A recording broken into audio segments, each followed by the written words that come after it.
Jangan-jangan nanti kita jadi penuntut terus. Nah, kita hanya nuntut terus sama Tuhan mujizat, mujizat, mujizat, padahal kita tidak pernah melakukan perintahnya enggak gitu. Enggak, bersyukur aja enggak. Setiap pagi enggak pernah datang sama Tuhan.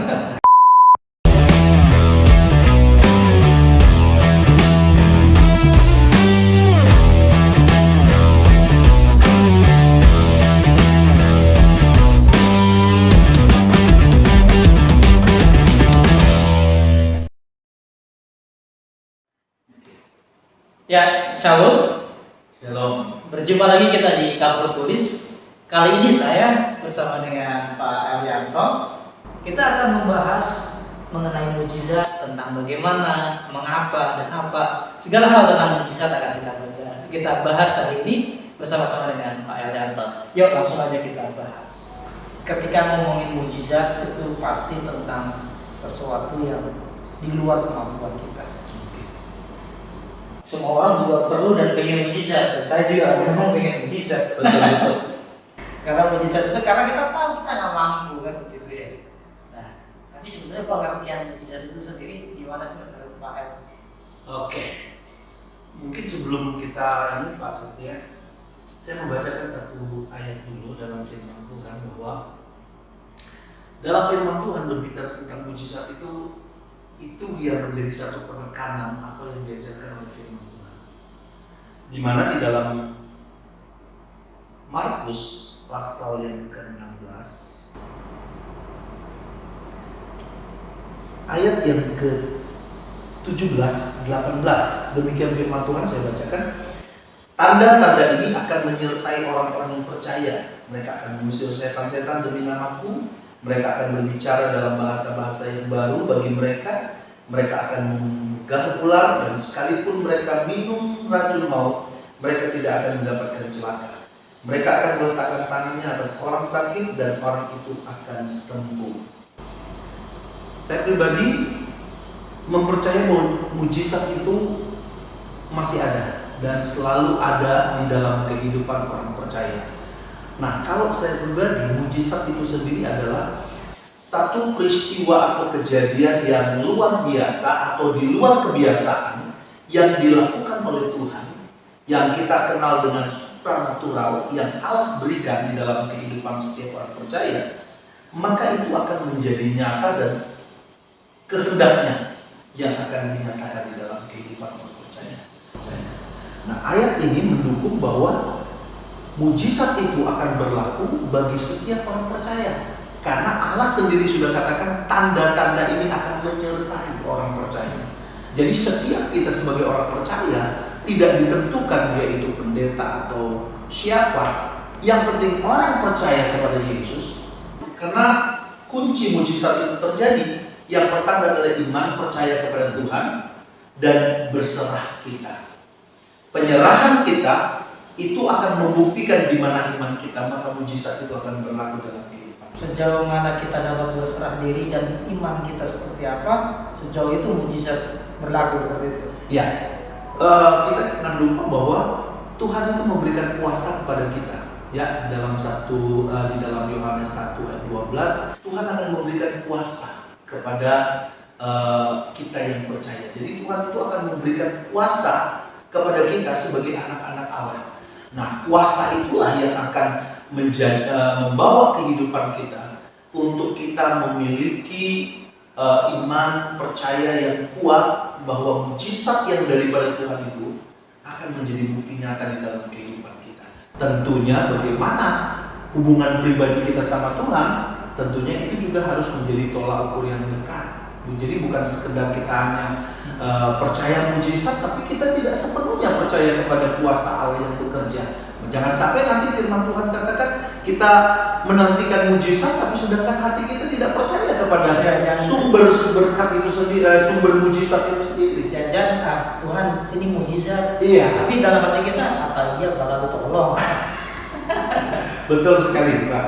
Jadi kita harus mengingat bahwa mujizat itu akan terus ada di dalam kehidupan orang percaya. Karena setiap pagi pun kita bangun pagi, saya katakan bahwa itu mujizat Tuhan yang luar biasa dalam hidup kita. Jadi jangan kita sebagai orang Kristen hanya menuntut mujizat yang luar biasa, sembuh dari sakit, yang mati bangkit. Tetapi yang kecil dulu yang kita berlaku dalam kehidupan kita, kita bisa dapat pagi-pagi bisa bangun dengan keadaan tubuh yang sehat. Itu mujizat yang terbesar yang Tuhan beri dalam hidup kita. Jadi kalau kita hanya menantikan, wah itu belum mujizat. Siapa yang mau menantikan? Siapa yang mau berikan kepada kita nafas kehidupan kalau bukan mujizat dan berkat Tuhan dalam hidup kita? Selain itu kita gagal memahami berkat-berkat Tuhan itu. Betul.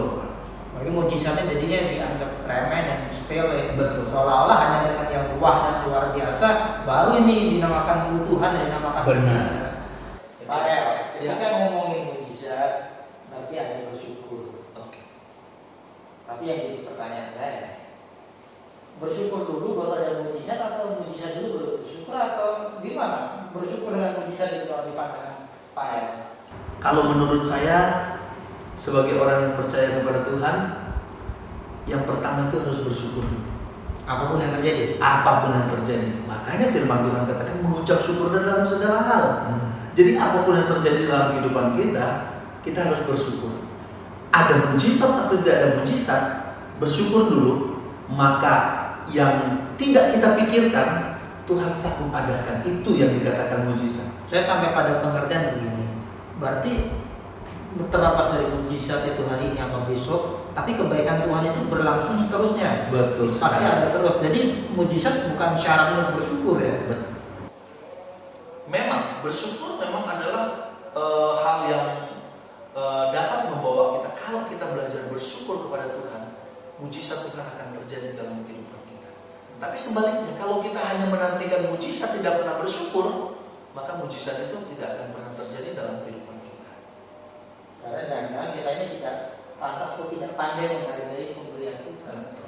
Ya, jadi Tuhan itu kan pasti tahu yang terbaik dalam kehidupan kita, dan Dia mengenal setiap orang yang bersyukur atau tidak dalam kehidupan. Nah, pada saat apa kita ngerti kita akan memperoleh mujizat atau kita layak atau kita beroleh mujizat itu? Ya, kalau menurut pandangan saya untuk kita layak menerima mujizat itu bagaimana Tuhan memperhatikan, Tuhan bagaimana mengenal kita, dan apa yang kita perlukan dan butuhkan, Tuhan pasti akan memberikan sesuatu yang baik. Layak atau tidak itu ukuran Tuhan dalam kehidupan kita. Jadi bukan berarti, oh saya layak terima, padahal kita sebenarnya tidak layak di hadapan Tuhan. Memang yang utama adalah kelayakan daripada Tuhan itu untuk kita layak atau tidak terima mujizat itu. Jangan-jangan nanti kita jadi penuntut terus. Nah, kita hanya nuntut terus sama Tuhan mujizat, padahal kita tidak pernah melakukan perintahnya enggak gitu. Enggak, bersyukur aja enggak. Setiap pagi enggak pernah datang sama Tuhan. Nah, itu yang menjadikan kita kadang-kala menjadi orang Kristen yang asal-asalan saja untuk kita dapat terima itu. Nah, bagian dari mujizat itu yang menjadikan kita paham bahwa itu sedang bekerja Allah. Pandangan Pak Eli. Ya, cara pandang Allah memang bukan cara pandang kita sebagai orang, sebagai manusia. Ya, pandangan kita mungkin ya mujizat itu maunya yang nyata. Kalau bisa, ya kalau bisa hari ini terjadi seperti itu. Tapi cara pandang Allah, mujizat itu Dia berikan menurut waktu dan kemauannya sendiri. Sebagaimana kita sendiri untuk menerima, siapkah kita menerima mujizat itu? Terkadang kalau kita yang saya katakan tadi bahwa setiap pagi pun kita tidak pernah bersyukur karena Tuhan memberikan kesehatan sama kita dan kita tidak mengakui bahwa itu mujizat Tuhan. Nah, bagaimana kita mau mendapatkan mujizat yang lebih besar daripada Tuhan yang Tuhan mau kerjakan dalam hidup kita? Dan kita nggak kenal pekerjaan Allah. Iya. Padahal setiap hari ini adalah pekerjaannya Tuhan gitu kan. Itu yang harus kita cermati sebenarnya sebagai orang Kristen, yang harus benar-benar memahami apa yang Tuhan sudah buat dalam kehidupan kita. Itu adalah sesuatu yang dapat luar biasa. Kalau boleh saya katakan bahwa saya bisa ada sampai detik hari ini itu adalah mujizat Tuhan. Mulai saya melayani, saya bersama istri, anak-anak, bahkan anak-anak bisa melanjutkan pendidikan yang lebih tinggi, kuliah, dan pelayanan terus bisa dapat terus dapat saya lakukan, itu adalah tidak lepas daripada mujizat Tuhan. Kita hidup karena mujizat, dan dengan mujizat kita hidup. Itulah berlakunya mujizat dalam setiap. Jadi istilahnya dalam setiap nafas yang kita lakukan, yang dapat kita nikmati setiap hari, itu tidak lepas daripada pertolongan mujizat yang luar biasa yang Tuhan berikan. Mujizat tentang bersyukur, tentang memahami dan mengerjakan pekerjaan Allah. Dan dalam mujizat itu kita mengenali bahwa segala hal dalam hidup kita, bahkan yang paling kecil yang kita anggap hal yang sederhana dan biasa sehari-hari, itu mujizat. Banyak sudah kita bahas, mujizat itu juga tentang kesembuhan, pertolongan yang tiba-tiba, bahkan sampai dengan saat kita masih bisa membuka mata dan bernafas pun itu mujizat. Nah, closing statement Pak El tentang mujizat, silakan. Oke, puji Tuhan. Melalui kesempatan ini kita sudah sedikit membahas tentang mujizat. Dan yang perlu kita pahami dalam kehidupan kita sebagai orang percaya, mujizat itu masih ada sampai saat ini. Karena apa? Karena firman Tuhan menjamin bahwa tanda-tanda yang Tuhan berikan itu akan menyertai kita sebagai orang percaya. Termasuk di dalamnya adalah mujizat yang Allah kerjakan dalam kehidupan kita. Nah, untuk itu, untuk kita merasakan mujizat Tuhan, kita mau belajar untuk kita memiliki iman yang sungguh kepada Tuhan Yesus dan berserah penuh agar mujizat itu berlaku dalam kehidupan kita. Nah, mujizat itu jangan sampai kita hanya menuntut mujizat yang besar yang kita nantikan, wah yang luar biasa, sedangkan kita tidak percaya kepada Tuhan. Saya tadi katakan membahas bahwa setiap pagi kita bangun dengan tubuh yang sehat itu adalah mujizat Tuhan. Kita patut bersyukur karena dengan ucapan syukur yang kita naikkan kepada Tuhan, Tuhan sanggup lakukan apa yang tidak pernah kita pikirkan, Dia sanggup berikan kepada kita. Karena Tuhan selalu akan menyertai kita dengan tanda-tanda mujizat yang luar biasa. Karena firman Tuhan juga menegaskan bahwa ada rupa-rupa karunia yang Tuhan berikan, termasuk di dalamnya mujizat. Sebagaimana Yesus sudah banyak melakukan mujizat, dan itu menjadi teladan dalam kehidupan kita. Kita yang percaya kepada Yesus, apa yang dilakukan oleh Yesus dapat kita lakukan, asalkan kita tetap percaya, pegang teguh akan firman Tuhan, maka di situ mujizat Tuhan akan berlaku dalam hidup saya, dalam hidup saudara, dan kita semua yang percaya kepada Yesus. Sampai Tuhan Yesus datang, mujizat itu akan menjadi nyata di dalam kehidupan kita. Yakinkan mujizat Allah nyata dan menyertai kita sekarang dan selamanya. Puji nama Tuhan. Tuhan memberkati kita semua yang ada pada saat ini. Terima kasih Pak. Sama-sama. Tuhan memberkati dan juga obrolan kita hari ini. Dan pemirsa, terima kasih banyak sudah menyaksikan obrolan kami. Satu hal, kita harus tetap mampu bersyukur di dalam segala situasi kita, dan terus menanti-nantikan mujizat sambil mengerjakan firman Tuhan. Dan yang jelas, jangan sampai kita menjadi orang yang gagal bersyukur. Kabar tulis tetap eksis.